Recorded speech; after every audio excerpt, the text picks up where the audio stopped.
diinonni keenya Oromoon bulchuu hin danda'u, Oromoon hammatee jiraachisuu hin danda'u jedhanii bitaa mirgaa waan garaa garaa yaalaa jiru.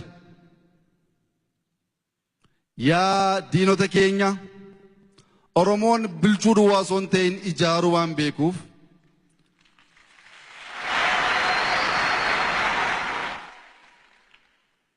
yeroo gabaabaa keessatti Oromoon akkuma kaleessa falaasama gadaa addunyaaf kennetti falaasama haaraa Afrikaaf addunyaaf karaa saayinsawaa ta'een kennee akka isinitti agarsiisu waadaa isinii galuu barbaada.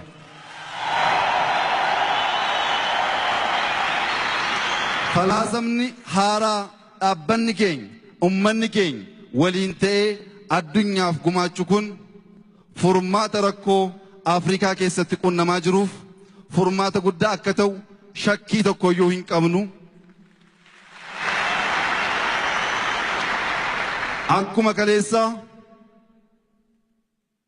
Itoophiyaa ni ijaarra, sabaaf sablammii waliin jaalalaaf wal kabajaan waliin jiraanna, waliin taanee gaanfa Afrikaaf Afrikaa ni ijaarra.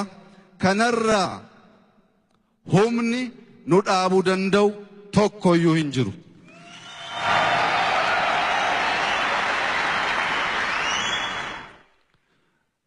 Dhukaasa waraana jechaan miti kan beennu gochaan beenna. Akkatti waraanamus waan beennuuf waraana miidiyaa,